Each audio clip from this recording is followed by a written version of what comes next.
Week 8 of the fantasy football season. Here's a few tight ends. I have his sleepers this week. The first tight end, Grant Calcaterra of the Philadelphia Eagles. Oscar, he didn't practice the last 2 days in practice, and it doesn't look like he's going to play once again.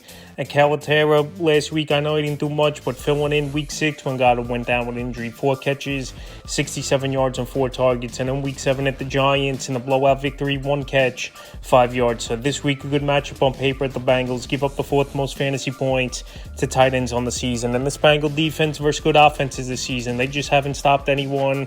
And I think Calcaterra could be a deep sleeper for fantasy owners, available right now in 99% of fantasy leagues. So like I said, with Dallas Goedert missing practice, most likely not playing unless things turn around here today in practice and he's good to go. Calcaterra is going to get another start for this Philadelphia Eagle team, and I think he could go out there and be an under-the-radar type of tight end. Like I said, in week 6, filling in the back end of that game when Goddard went down, he looked decent in that ball game, Calcaterra. And I know last week they didn't need to rely on him much with the Saquon Barkley monster game and A.J. Brown a nice touchdown. So Calcaterra is a sleeper this week. Next tight end, Jonnu Smith of the Miami Dolphins. So he was on the list last week and he hit.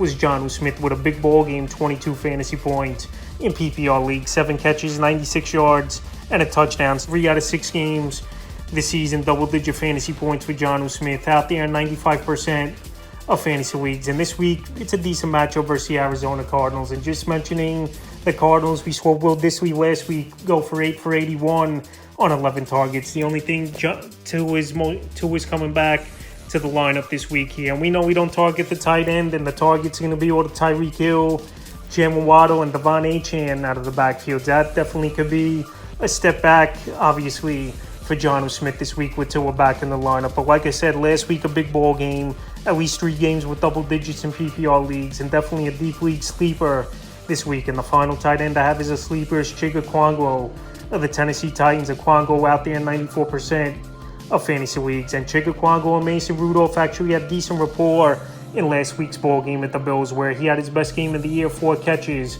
50 yards. So obviously Okonkwo still has to go a long way to be owned in a lot of fantasy leagues and to be someone that's obviously trusted. But now with DeAndre Hopkins traded away, it does open up some targets in this offense, even though it's been a bad offense for this Tennessee Titan team. But it looks like Mason Rudolph once again is going to start, and him and Okonkwo, like I said, had the rapport. So this week in a mediocre matchup at Detroit, where obviously they're going to have to throw the football a whole lot, where it's most likely going to be trailing and they're going to drop back and throw 35, 40 times, is this Tennessee Titan team. Chig Okonkwo is a deep league sleeper this week. So that's a few tight ends I have as sleepers for week 8 of the fantasy football season.